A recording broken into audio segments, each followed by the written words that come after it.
All right, welcome back to the show. If you'd like to join me here this morning, 850-233-9988 is the number to call. I have my good friend Don Arias on the line. Don, how are you doing this morning? Good morning, Derrell. Well, that's awful exuberant. You've had as much coffee as I've had? No, man, I'm probably on my fourth cup of coffee already. You know. Now, after lunch, of course, all bets are off because it's siesta time. Although the Air Force kind of frowns on naps, I'm a big advocate of that. We've missed the boat on the siesta thing. Of all the things we should import from Mexico, not fiesta, but siesta is probably one of the most important.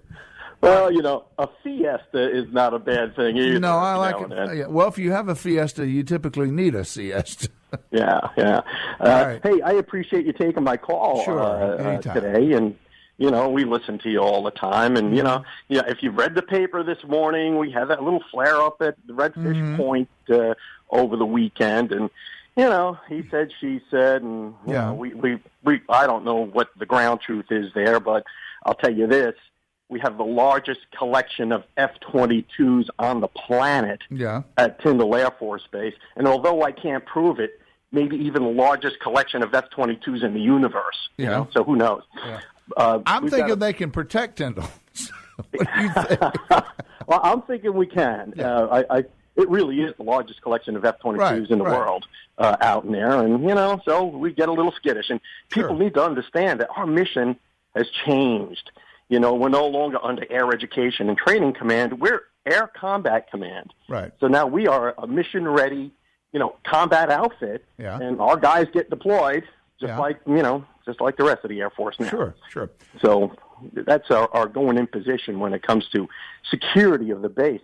This whole Redfish Point thing is, I don't know, it's kind of disappointing and surprising that, it's come to this point that, people get out there on social media and say, they're doing a dragnet, and I don't know that one lone officer constitutes a dragnet. It's just and if you read the article this morning, it's just, one fella trying to do his job, and maybe he did it right, maybe he didn't. But, by all accounts, whoever did it was very polite, and, it wasn't a big confrontation or anything like that. I think, Don, what got this thing, Tyndall kind of got started off in the wrong foot when they initially, 3 or 4 years ago, sort of slipped something undercover, and had the locals not found out about it, someone read the Federal Register, as if anybody does that. Oh, you know what you're talking about. And it kind of got things going on the wrong foot, and here's what I wish, and I talked about let me, before we press on, let me explain that to you real quick. Right. Because that's the Waterway Security Project. Right. And what a lot of people do is they kind of conflate our permitting process with waterway security, and they're two separate and distinct things. And when you say this was posted in the Federal Register, it was posted by the Army Corps of Engineers in the Federal Register and came as a surprise to us, too. So it wasn't like Tyndall slipped something in or the commander said, hey, let's get this under the radar. It was Army Corps went out there, put it out there, didn't give us a heads up, and we're like, hey, what the heck? And that's when we had to re-engage with the Army Corps and with the community to retool that property. So chalk one up to your bureaucracy for that. All right. Now, when we talk about the median high tide line, that means at low tide, you can, in fact, be on the beach at Redfish Point without a recreational permit of any kind. You are correct. So we're in that now. So Right. Let me ask you something. As just a member of the community, I know that Tyndall can't fence the entire thing. And when since Redfish Point is such a popular area, how big of a deal would it be for Tyndall to fence off Redfish Point and to allow a public access beach 50 feet inside? Just because it is everybody's looked at it as a public beach. How hard would that be? Yeah, well, it's not a public beach, and that's the thing. It's an Air Force base. It's not like it's very different from Shell Island. I understand that, but Redfish Point, you walk up that trail, you go through the woods, and we don't have any airplanes over there. But the people who fly those airplanes live there, and the senior officers that run that base live there. and the general who's in charge of the air sovereignty and air defense of the continental United States lives in there. Yeah. So, yeah, we're kind of a little skittish about people walking around on Redfish Point. We live on the other side without security. I mean, citizens live on the other side. The point I'm trying to make is, since Redfish Point... But you have a police force, and, Derrell, if you lived on the water and there were people coming up on your beach, but you'd want to know who they were, wouldn't you? Fair enough. But let's get back to the point about why not maybe suggesting that Tyndall, for Redfish Point, build a fence 50 feet inward or 25 feet inward and say, look, we don't want you coming past this fence, because obviously we have a fence here because we have people who live in here. But, to get along with the neighborhood, why don't you use this portion of the beach as a public beach? And we're okay with that. We've got a fence. You can't pass the fence. If you come on the other side of the fence, you're in deep trouble. Well, I think if people know the rules, it kind of makes the fence moot. It's just like Shell Island. People know the rules out there. We haven't had any problems out there. You can't build a big bonfire. You can't go hunting sea turtles and stuff. Sure. People, by and large, are pretty well behaved and respectful of the land. And, why would we want to do that? I mean, because right now somebody could be there on the beach legally at low tide, but they couldn't be there in the same spot legally at high tide. You understand what I'm saying? In other words, it's the mean high tide mark. I know what you're saying. Yeah, but a little grain of common sense. We aren't arresting people out there. We're just going to be. Yeah, I'm just simply saying, as a gesture to the citizens, wouldn't that be neat if Tyndall did that? I mean, in other words, if you can be standing in the water at any time, you can anchor right up to the beach at any time anyway. Why not just go ahead and say, look, okay, fine, you can do that. I mean, if a terrorist attack is 6 feet in closer to the shore going to matter, why not just put a fence? No, absolutely not. Well, that's what I'm saying. Why not put a fence and say... And that's where we're at now, though, Derrell. I mean, you can go out to Redfish Point right now and go fishing. Nobody's going to bother you. Yeah, if you're on your boat. You can be 2 feet into the water legally, right? You can be right up to the water's edge. Right. I mean, we we have no jurisdiction on the water at all. I'm saying, okay, hang on. No, you go ahead. I get the jurisdiction part. I get the security part. I'm simply saying, for Tyndall, it may be just a really good public gesture to say, you know what, here's the deal. We know you can be 2 inches away from the shoreline already. So here's what we're going to do at Redfish Point. We're going to run a fence. It doesn't have to be a barbed wire, razor wire, concertina wire kind of thing. We're going to run a fence 50 feet inland for the length of Redfish Point. If you folks want to use that, you're more than welcome to. Now, if you come on the other side of that fence, you should expect to be ticketed. Now, that fence won't move with the tide. Everybody will know where the fence is. It'll be readily seen. You'll know if you're on this side of the fence or you're on the other side of the fence. And now we won't have to deal with the high tide, we're up or down. It would just, as a suggestion, maybe run that by the guys. Well, and that's an interesting proposal. But the fact of the matter is, Derrell, that we've had meetings, I think, over the past year, multiple meetings with the Friends of Shell Island and taken all their inputs. And, I don't know that that's ever been proposed. It hasn't by anybody. I'm proposing it this morning. That way you would have a clearly defined fence. You can a line that says, look, if you're over on this side of that line, look, you've entered you're into the reservation. I mean, into the military installation. You're going to be subjected to search, all those things. But here's what we would like to do to show you that we're part of the community too. We're going to give you 50 feet of shoreline. You want to pull up here and sit down and have a thing, watch the 4th of July fireworks. You can't have a fire. All the things that you wouldn't want them doing on the beach. But boy, what a great outreach for Tyndall Air Force Base to do. Yeah, it would be too, and also it would. I'm sure there'd be some security and environmental concerns over that too. But not anymore. Not any more than there already is. Not a bad idea. Yeah. So I mean, that's just. I want to offer that up as a kind of a compromise. Because it's let's face it. There's nothing irks me more than to drive by and see an overgrown golf course on a military installation on prime real and estate. 1,000 other people. So this would be such a tiny thing that Tyndall could do, and I think it would go a long way. Optics are everything, Don. Perception is everything. Tell me about it. And in the business you're in, a little bit of let's maybe come this way on this one goes a long way. And it does, and it's.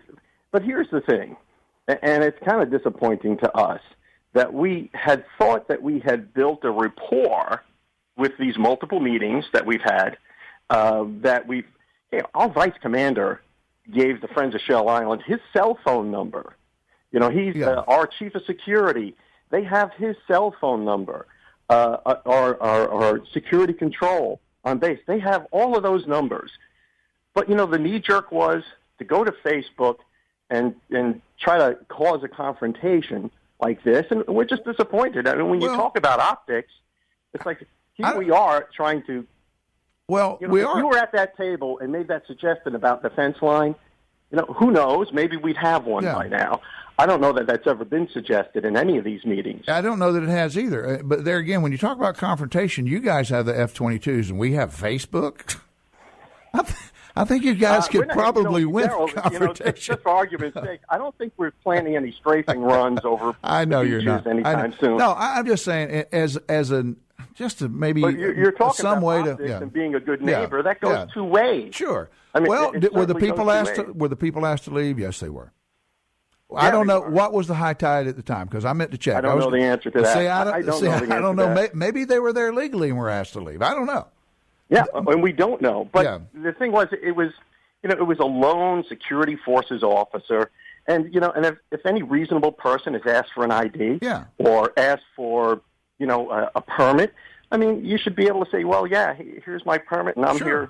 Yeah, I mean, and those are the rules. Net. And no one punched the guy in the nose. Nobody refused to leave, and it wasn't a big deal other than the fact that they weren't sure what the law was, and they were asked to leave, and that's how it got to be a big deal. There again, I would do away with the big deal completely. I would do what I suggested, and say, look, there are legitimate security and environmental concerns that we're charged with, and all that within and I'll tell you what, if I caught somebody destroying the beach on Redfish Point, if Tyndall allowed the public to have 50 feet of beach and for a quarter of a mile, whatever it is, and somebody gets caught trashing it, guess what? They don't get to come back.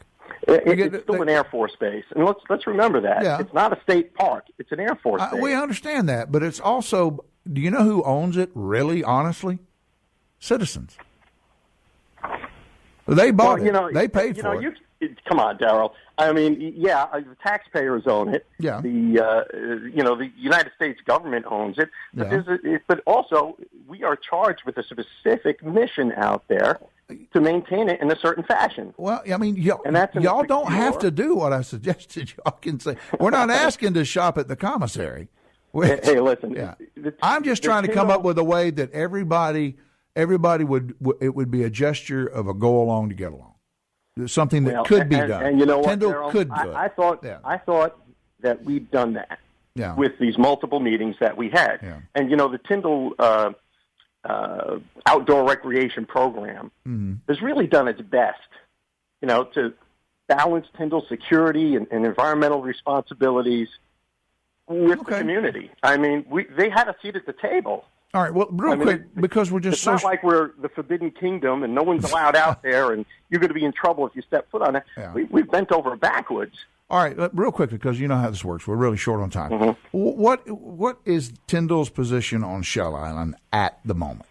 Being on Shell Island, on the eastern end of Shell Island. What's enforcement, recreational permits? What is the official position? Yeah. A good rule of thumb to remember is anything behind the fence requires an ID card. Anything outside the fence requires a permit.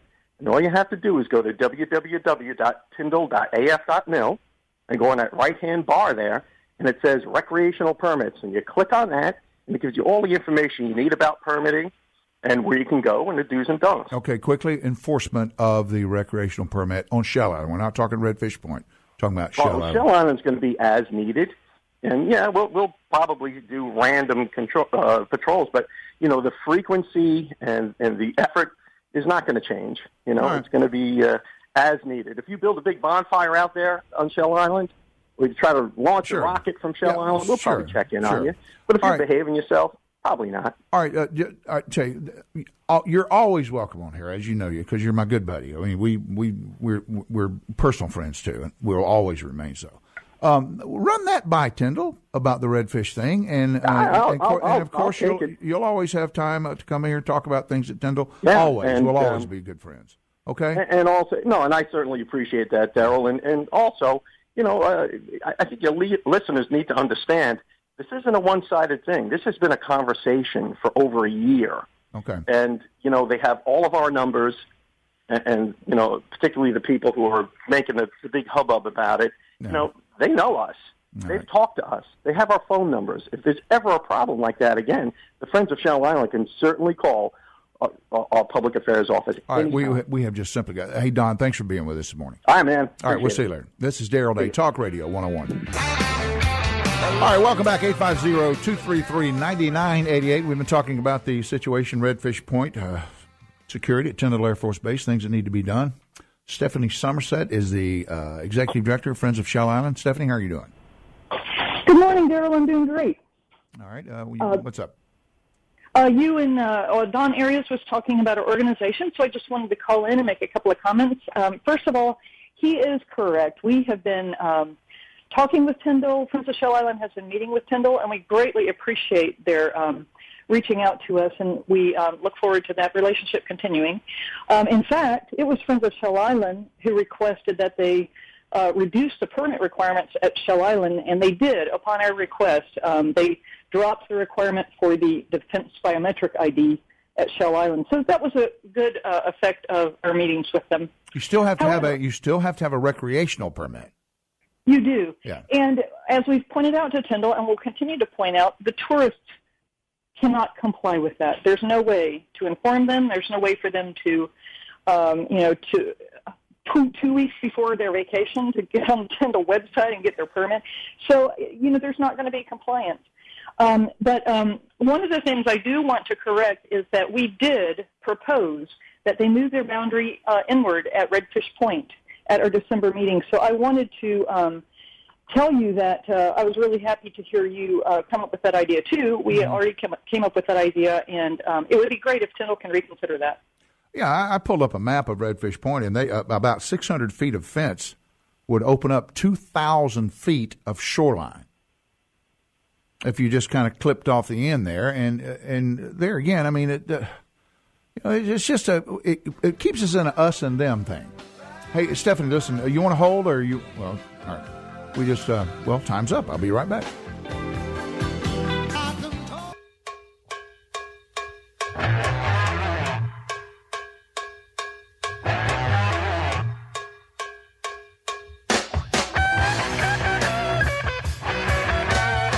All right, welcome back. 850-233-9988 is the number to call if you'd like to join me here this morning. Let's see. Stephanie, or is that you?